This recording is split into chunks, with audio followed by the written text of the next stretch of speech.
Guys, so one of the most common questions I get is, Jay, I'm really struggling. I can't stand my job. My boss is really difficult, and I just want to start my own business. I want the freedom of that, being my own boss.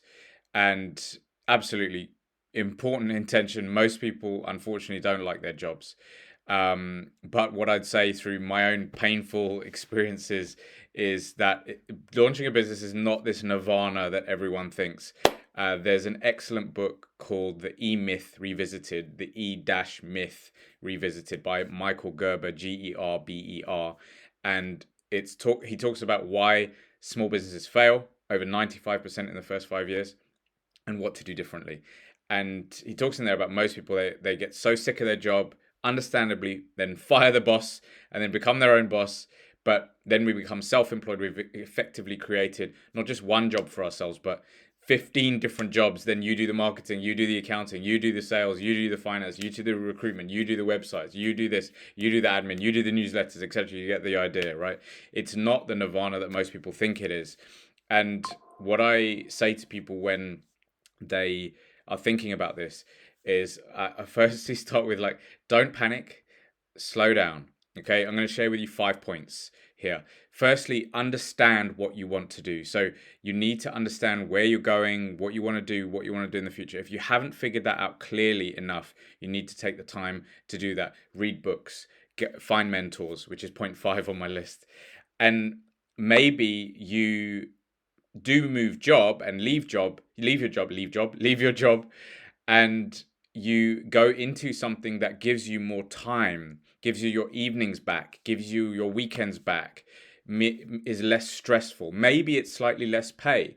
And maybe it's more in line with what you want to do in the future. I had a client where she had a recycled swimwear business for women, and so we moved, and I helped her move into a job which was working in the sustainable cotton industry. So she was working for a non-profit who was producing sustainable cotton.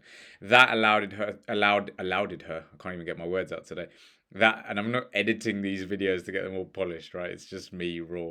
So that allowed her to then build her network, build her experience, and benefited her in the long run. So the first point is understand what you want to do. The second point is maybe you move sideways. Maybe you move into a different industry. Maybe you do something which is less time but more pay. Potentially, I have a client in just outside Houston. She's working for a hairstylist at the moment. It's very stressful. She really doesn't like the people she's around there. She wants to launch her own salon suite in the future, and she's actually moving into IT, into software, which is an area that she knows, and it's an area that's better paid, so she can raise capital for her business. So use your job strategically. This is point 2, is like, use your job strategically as a tool, as a stepping stone. And then sometimes when we feel the light at the end of the tunnel and we're like, oh, it's so stressful, but we can see an end goal and it becomes the means to a beginning, then it helps us deal with the stress. The third point is do your research. Make sure you understand what business is. It's no good if you're in IT and you want to launch an IT business. That is one element of it. You have to understand business and the principles of it. Sales, marketing, operations, finance. There's so much to it. And most business people and aspiring business people, like myself, when I first went into real estate, totally and utterly unprepared. Oh yeah, I can do it. I'm arrogant. I didn't think I was arrogant, but I was. I can do it. I can sell. I know sales. I know property, and I can do it. And I hit a wall, and I nearly had 3 properties repossessed or foreclosed, and it was a big wake up call for me because I went in thinking I could do it, totally unprepared. And that brings me to the fourth point: is develop your character. You must develop your character. The Bible is so full, especially Proverbs, of wisdom and information around correction, around discipline. And we are commanded, especially as Christians, to develop our character. And trust me, if you don't have the right character and you're going into business, you will go to hell and back in a handbasket. If you're a people pleaser, you will be killing yourself trying to please your clients. You will not be direct with your staff. These are some of the things that I have to help people with, and these are some of the things that I have found to my cost. I have been persecuted, accused of all sorts, scamming, all this kind of, by the wrong type of people that I went into business with, the wrong type of clients that I worked with. And that was so much a part of my people pleasing character flaws and lack of confidence, really.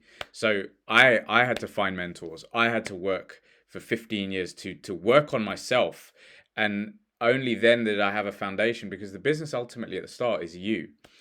And that brings me to the fifth point. The final point is find mentors. Find people who've been there, done that, who can advise you, who you trust, who also have a character that you can learn from. And you look at that man or woman and you go, okay, I can learn from them. I'd like to model them. So understand what you want to do. Use your job strategically. Maybe you move sideways to your job. Do your research. Develop your character. Find mentors. I hope that helps. We'll be doing more videos on this in the future. And if you've got any questions, please do get in touch. God bless you all. Thanks.